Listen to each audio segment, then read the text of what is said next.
स्वागत करते हैं आप सभी बच्चों का आज की इस क्लास में। आप बच्चे जुड़ चुके हो मेरे साथ क्लास 10th IT 402। यहाँ पर हम लोग कर रहे हैं हमारी IT 402 वाली जो बुक है उसका पूरा का पूरा सिलेबस। तो हमारी यूनिट चल रही है एंटरप्रेन्योरशिप और इसके अंदर हम अब बढ़ चुके हैं अगले पॉइंट की तरफ जो कि है रोल ऑफ एन एंटरप्रेन्योर।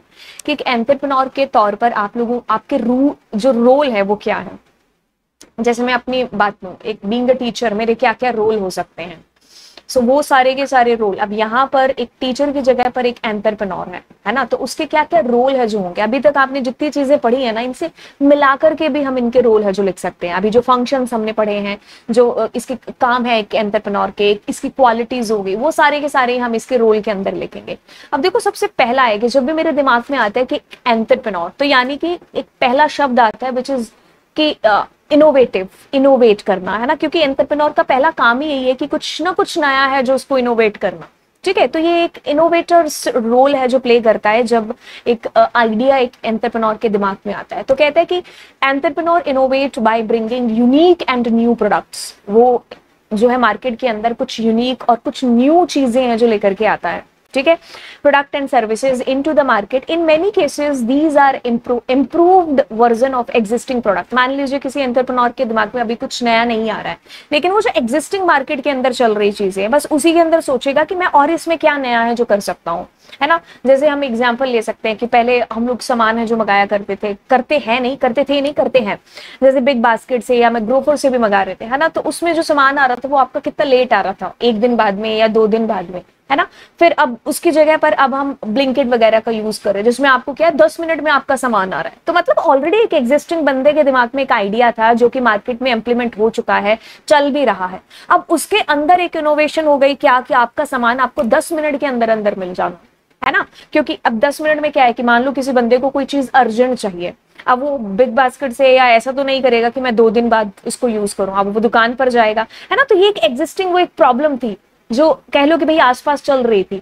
तो अब बंदे ने जिसने भी आइडिया सोचा कि यार मैं 10 मिनट के अंदर अंदर ऐसा करूं कि उस बंदे को सामान पहुंच जाए, उसको घर से बाहर ना निकलना पड़े।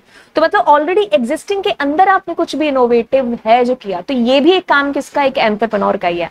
आप कुछ न्यू या यूनिक नहीं ला रहे, बट जो एग्जिस्टिंग आपकी प्रॉब्लम्स चल रही है बस उन्हीं को देख करके मैं कह रहा हूं कि अच्छा ये आइडिया मेरा हो सकता है। तो मतलब कहते हैं ना कि आवश्यकता आविष्कार की जननी होती है। तो वही यहीं से एक एंटरप्रेन्योर का यहाँ पर काम क्या है कि भाई वो देखेगा कि मार्केट में और क्या क्या एग्जिस्टिंग, मेरे को क्या क्या दिक्कतें आ रही हैं। तो अब वो जो मेरे को 100 दिक्कतें आ रही हैं उसमें से मैंने एक दिक्कत को चूज कर लिया। अब उस दिक्कत को मैं कैसे इंप्लीमेंट कर सकता हूँ, कैसे मैं उसको कमर्शियलाइज कर सकता हूँ। ठीक है, तो ये सारा का सारा रोल है किसका, एंटरप्रेन्योर का। तो यहाँ पर वो बीइंग एन इनोवेटर्स का रोल है जो प्ले कर रहा है ना। अब वो ये नया आइडिया या ऑलरेडी एग्जिस्टिंग आइडिया जो मार्केट में लेकर के आएगा तो ऑफ कोर्स ग्रोथ होगी, हर चीज की ग्रोथ होगी, उसकी खुद की ग्रोथ होगी, ऑफ कोर्स कंट्री की ग्रोथ होगी, उसके साथ में जुड़े हुए जो लोग हैं सबकी ग्रोथ है जो यहाँ पर होगी। अब अगला करते हैं कि एक एंटरप्रेन्योर एजेंट का रोल भी है जो प्ले करता है। कैसे कहता है कि entrepreneur act as agent of change. मतलब चेंज एक होता है ना कि भाई ये दुनिया को चेंज करने वाला, तो वो वही है कौन, हमारा एंटरप्रेन्योर, है ना।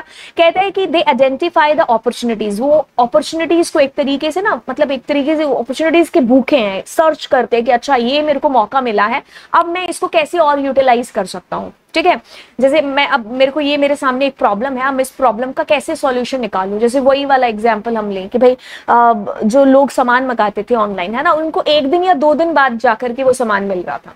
लेकिन मान लो वही वाली चीज कि भाई अगर किसी को 10 मिनट के अंदर अंदर अर्जेंट किसी सामान की जरूरत है तो अब वो बंदा क्या करे, है ना। तो ये एक समस्या थी, तो बंदे ने सोचा, अब इसके ऊपर क्या किया, इंप्लीमेंट किया। इसका सॉल्यूशन है जो निकाला है, कुछ नया इनोवेट है जो किया।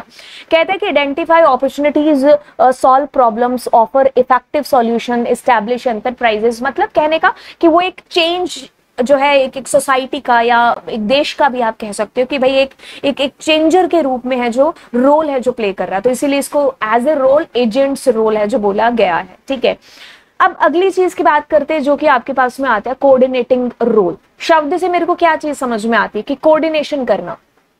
आप एक कंपनी में के एक एंटरप्रेन्योर हो, सो आपकी कंपनी में ऑफ कोर्स अपने आप में आप कुछ भी नहीं हो जब तक आपके एम्प्लॉइज नहीं है, जब तक आप जो है सारे के सारे जो डिपार्टमेंट है या एम्प्लॉइज हैं आपस में कोऑर्डिनेट करके नहीं है जो चल रहे हैं। तो ये जो कोऑर्डिनेट कर रहे हैं, तो ये यहाँ पर क्या रोल प्ले हो रहा है, अगर एक एंटरप्रेन्योर के तौर पर देखें तो कोऑर्डिनेटिंग रोल प्ले कर रहा है वो। And entrepreneur coordinates many things such age factor of production, delegated task, smooth functioning across different business department, timely delivery of input and outputs. आप कोई भी बिजनेस क्यों ना कर रहे हो, ऑफ कोर्स उसके अंदर बहुत सारे लोग होंगे और आपने उन लोगों के अलग अलग डिपार्टमेंट बना दिए होंगे कि भाई तुम्हारा ये डिपार्टमेंट है, तुम्हारा ये है, तुम्हारा ये है, तुम ये काम देखोगे, तुम ये देखोगे, तुम ये देखोगे और तुम ये देखोगे। अब वो सारे बंदे आपस में एक अच्छे तरीके से कोऑर्डिनेट करके वो जो आपका काम है जिसको अच्छे तरीके से कर रहे हैं कि नहीं कर रहे हैं, जैसे वो टिफिन वाला बिजनेस अगर हम ले लें तो टाइमली आपके जो कस्टमर्स हैं क्या उनको डिलीवरी हो पा रही है कि नहीं हो पा रही है ना, आप जो अच्छा इनपुट दे करके आपको एक अच्छा आउटपुट आ रहा है कि नहीं आ रहा है ना। तो ये सारी चीजें तब होंगी जब सारे आपस में क्या होंगे, कोऑर्डिनेट कर रहे होंगे। तो यहाँ पर कौन सा रोल है जो प्ले हो रहा है, वो कोऑर्डिनेटिंग रोल है जो प्ले हो रहा है। जितने भी रिसोर्सेज हैं आपके उस बिजनेस को लेकर के, सबको एक तरीके से कह लो कि भाई कंबाइन करके आप जितना भी बेस्ट पॉसिबल जो चीज मतलब जितना भी पॉसिबल हो पाए आपके बिजनेस के लिए, आप उसमें अच्छा से अच्छा ग्रो है जो करने की कोशिश करोगे बीइंग एन एंटरप्रेन्योर। तो यही इस चीज के अंदर आता है। नेक्स्ट हमारा है रिस्क एजम्पशन रोल। अब देखो एंटरप्रेन्योर जब शब्द आता है दिमाग में तो रिस्क टेकर आता है, इनोवेशन आती है दिमाग में, तो बस यही है रिस्क टेकर। अब कहता है कि जब वो रिस्क ले रहा होता है एंटरप्रेन्योर तो वो एक रिस्क एजम्पशन का रोल है जो प्ले कर रहा होता है। Entrepreneur are not risk aversive and they realize that taking the risk is a part of business, क्योंकि रिस्क क्या है, एक बिजनेस का पार्ट है, राइट। अब आप रिस्क नहीं लोगे तो ऑफ कोर्स जो है कुछ बड़ा नहीं उखाड़ सकते। तो ऑफ कोर्स उस चीज में है कि भाई आपको हो सकता है सक्सेस मिल जाए, हो सकता है आपको सक्सेस ना मिले, है ना।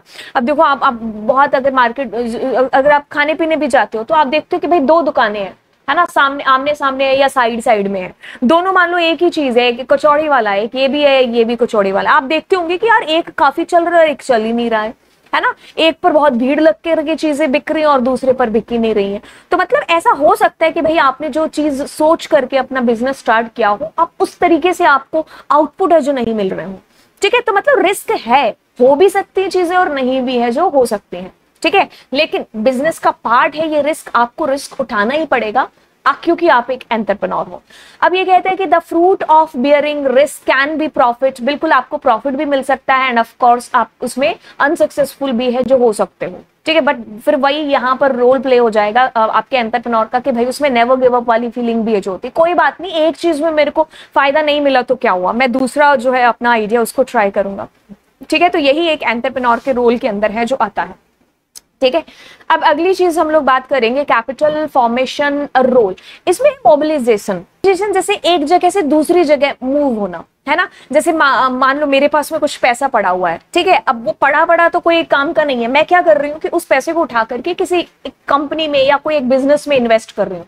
तो जब मैंने पैसा अपने पास ही उठा करके बाहर मार्केट में लगाया, अब वो पैसा ऑफकोर्स सर्कुलेट होगा, है ना। हो सकता है उसके अंदर जिस कंपनी के अंदर या जिस भी बिजनेस में मैंने लगाया, अब वो बिजनेस बहुत अच्छे से ग्रो कर रहा है ना, वो अपने और ज्यादा एसर्ट्स वगैरह या अपनी कंपनी के अंदर ही उस पैसे को लगा रहे हैं। तो मतलब इससे क्या होगा, उस बंदे की ग्रोथ होगी, ऑफ कोर्स मेरी भी होगी। अब ऐसे ग्रोथ करते करते क्या होगा, हमारी कंट्री की भी ग्रोथ है जो होगी। तो mobilisation of ideal saving takes place when money is invested in a business. तो जो आपके पास में पैसा पड़ा है, आप बाहर मार्केट में लगा रहे हो, वो पैसा ऑफ कोर्स सर्कुलेट होगा, बाकी लोगों को भी है जो एम्प्लॉयमेंट है जो मिलेगा, उससे आपको फायदा, उस बिजनेस वाले को फायदा, और लोग जो उसे एम्प्लॉयमेंट हासिल कर रहे हैं उन सभी लोगों को फायदा, यानी कि हमारी पूरी कंट्री का इसमें जो है ग्रोथ है, राइट। तो नेक्स्ट हमारे पास में क्या है, इमिटेटिंग रोल। इमिटेटिंग रोल यानी कि एक तरीके से कह लो कि किसी चीज की नकल है जो करना। तो यहाँ पर नकल का मतलब है कि in many developing countries entrepreneurs either imitate or adapt the innovations of the developed nation.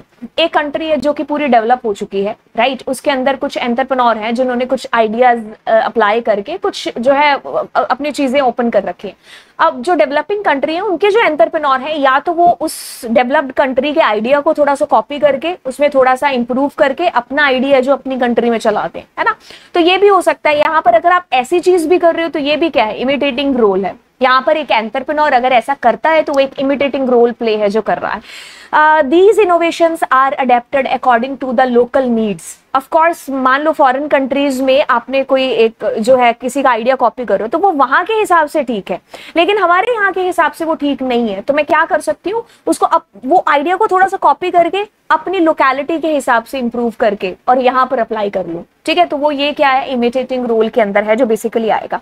अब ये कहते हैं एम्प्लॉयमेंट जनरेशन रोल। अब एक एंटरप्रेन्योर है, अब अपना बिजनेस कर रहा है, सारी चीजें हो रही है, तो अब वो क्या कर रहा है, सोसाइटी को एक एम्प्लॉयमेंट ही तो दे रहा है। जो सोसाइटी में अनएम्प्लॉयड लोग हैं उनको एम्प्लॉयमेंट है जो जा रहा है, तो बस वो यहाँ पर एम्प्लॉयमेंट जनरेशन रोल प्ले कर रहा है। Business can not function without employing people. अगर आप एक बिजनेस की बात करते हो तो दैट मीन्स आप लोगों को एम्प्लॉयमेंट है जो दे रहे हो। आपकी जो भी बिजनेस है उससे लोगों को फायदा है जो हो रहा है, उसको उनको एम्प्लॉयमेंट है जो मिल रहा है। तो इसके बिना तो आप बिजनेस सोच भी नहीं सकते हो, इसके बिना क्या ही बिजनेस होगा। तो बिजनेस मतलब can not function without employing people.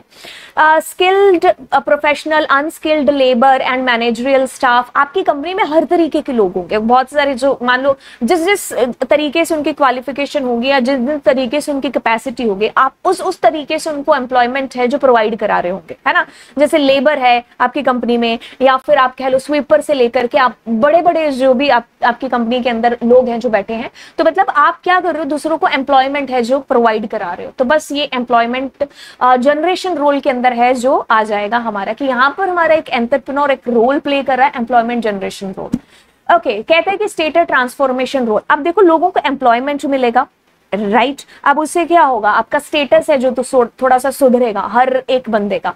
तो अब यहाँ पर कौन सा रोल हो गया भाई, स्टेटस ट्रांसफॉर्मेशन रोल, कि वो भी एक एंटरप्रेन्योर ही है जो कर रहा है। आपने बिजनेस स्टार्ट किया, आप 15 लोगों को जो है एम्प्लॉयमेंट प्रोवाइड करा रहे हो, अब उनके पास पैसा आ रहा है तो ऑफकोर्स उनका लाइफस्टाइल भी है जो सुधरेगा। तो यहाँ पर आप कौन सा रोल प्ले कर रहे हो, स्टेटस ट्रांसफॉर्मेशन रोल प्ले कर रहे हो।